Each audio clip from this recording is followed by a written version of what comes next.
Okay so आज ये वाला क्वेश्चन समझने वाले हैं इसका रिवर्स। ओके सो आज ये वाला क्वेश्चन समझने वाले हैं इसका रिवोल्यूशन वाला पार्ट। ये कुछ बेसिक नोट से पढ़ लेना अगर टाइम मिले तो। बट हमारे इंपॉर्टेंट पॉइंट्स ये हैं। There are only 3 possibilities when we revalue an asset. Asset value would increase, asset value would decrease, asset value will remain same. And B point, if a item of PPE, property, plant and equipment, under AS10 is devalued, the entire class of PPE is to which the asset belong to is devalued.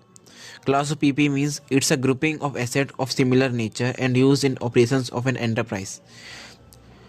For example, building, machinery, furniture and fixtures. So इस question में पहले जो first machinery है उसकी value increase हो जाती है 20% से, और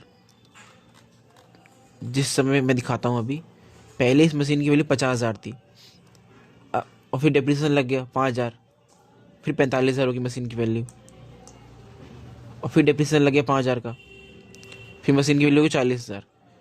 जब 40,000 वैल्यू थी तब हमने रिवैल्यू किया था और 20% इंक्रीज़ हो गई।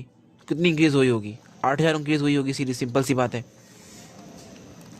तो बस 8,000 इंक्रीज़ हो गई value. Here 40,000 is the actual value of machinery at the time of revaluation, which I get after deducting depreciation from the book value of machinery. And second machine में भी सेम ही है। Second machine value was decreased by 10%, means by minus 3,400. Here also 3,400. Here also 34,000 is the actual value of machinery at the time of revaluation, which I get after deducting depreciation from the book value.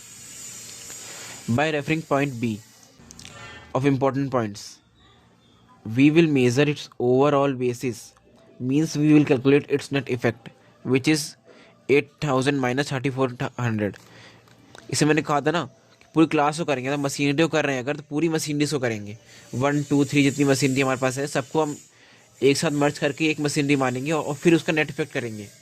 इसका ये मतलब है। तो मैंने इसका net effect किया, जो क्या था 8,000 हमारी मशीन की वैल्यू बढ़ी थी और 3,000 और 3,400 रुपये कम हो गई थी। तो ओवरऑल बढ़ी थी हमारी मशीन की वैल्यू 4,600 रुपये। ठीक है, तो सिंपल सी बात है, अगर 4,600 मशीन की वैल्यू बढ़ी है तो डेप्रिसिएशन भी इंक्रीज हुआ होगा। Here are some more important points. The amount at which depreciation is increased should be transferred to the revaluation reserve account.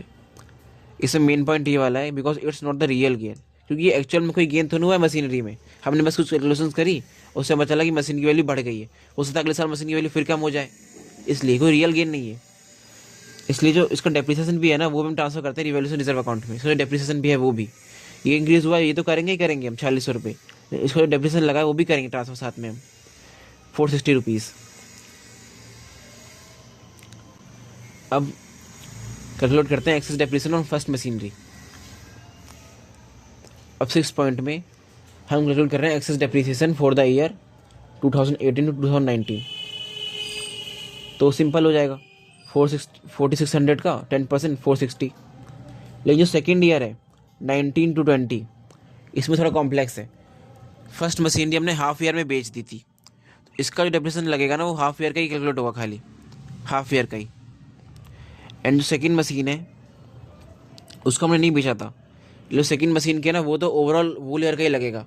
लिखा भी है मैंने यहाँ पर, first machinery sold in 6 months, so the excess depreciation for the first machinery would be calculated for 6 months only, and the second machinery on which depreciation was decreased is not sold in this year, so it's decrease depreciation would effect for whole year, so the net effect would be 800 लगता है वो पूरे साल का, तो हम लाएंगे आधे साल का खाली, हम लाएंगे खाली हाफ ईयर का। Excess depreciation of the first machine for half year, and 360 decrease हो गया था पूरे ईयर का। Decrease in depreciation of second machinery for whole year, तो नेट इफेक्ट आ गया हमारा 60 रुपीज़ का। हम रिवैल्यूएशन रिजर्व बहुत सारे कामों के लिए यूज़ कर सकते हैं, लेकिन इस क्वेश्चन के लिए सबसे इंपॉर्टेंट है हमारे ये point, cover losses on sales of asset. And यहाँ में 3 पॉसिबिलिटीज हो सकती हैं, या तो जो लॉस होगा वो रिजर्व सरप्लस से ज़्यादा होगा, या तो बराबर होगा, या तो कम होगा। अगर ज़्यादा होगा तो जितना होगा सरप्लस उतना यूटिलाइज कर लेंगे, एंड जो बैलेंस बच गया वो जाएगा P&L के अंदर। बराबर होगा तो पूरा सरप्लस यूटिलाइज कर लेंगे, एंड अगर कम होगा जितना लॉस हुआ उतना यूटिलाइज करेंगे सिर्फ हम। ओके, सो अब देख लेते हैं जितनी भी हमने समझी है एडजस्टमेंट वो कहाँ कहाँ हमने करी है क्वेश्चन में। तो पहले मैंने कहा था कि जो वैल्यू इंक्रीज होगी मशीनरी की वो जाएगा रिवॉल्यूशन रिजर्व अकाउंट के अंदर, तो हमने इसे रिवॉल्यूशन रिजर्व अकाउंट में डाल दिया यहाँ पर। एंड जो डेप्रिसिएशन में जो इंक्रीज हुआ है वो पहले जाएगा डेप्रिसिएशन अकाउंट के अंदर, फिर वहाँ से जाएगा रिवॉल्यूशन रिजर्व अकाउंट के अंदर जो मैंने यहाँ भेजा।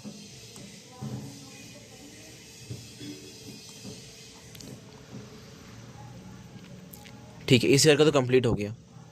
एंड अब नेक्स्ट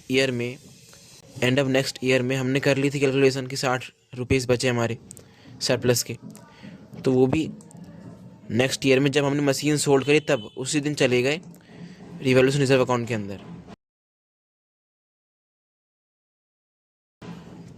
यहाँ पर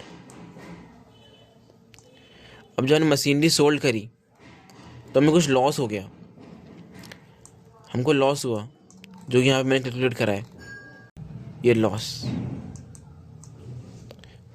7,000 रुपीज़ का लॉस हुआ हमको।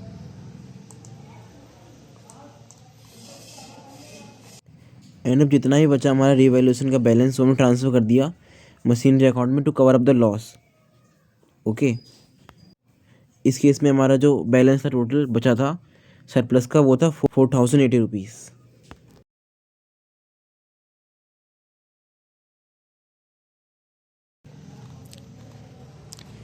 एंड हमें लॉस हुआ है 7,000 रुपीज़ का। तो जितना भी हमारा बैलेंस बचा कैलकुलेट करके इस साइड में जितना बैलेंस बचा हमारा उसे हमने भेज दिया मशीनरी अकाउंट में, क्योंकि इस केस में लॉस ज़्यादा था सरप्लस से। तो पूरा जितना भी बैलेंस था इसे यहाँ से ये ट्रांसफ़र हुआ, फिर यहाँ से डेप्रिसिएशन यहाँ 60 रुपये आया, फिर इसका नेट इफेक्ट इतना बचा ना 4,080 रुपये। ये ट्रांसफ़र कर दिया मशीनरी अकाउंट में ताकि लॉस कवर अप हो पाए, इसलिए यहाँ पे आ गया 4,080 रुपये। एंड जितना भी बैलेंस बच गया वो चला गया P&L में। आई होप समझ में आया होगा। एंड एक्स्ट्रा नोट्स मैंने यहाँ पे ऐड कर दिए, एंट्रीज क्या क्या होती हैं ये भी पढ़ लेना अगर टाइम मिले तो। वैसे तो ये भी इम्पोर्टेंट है। And still you have doubt then you can directly ask me. Thank you.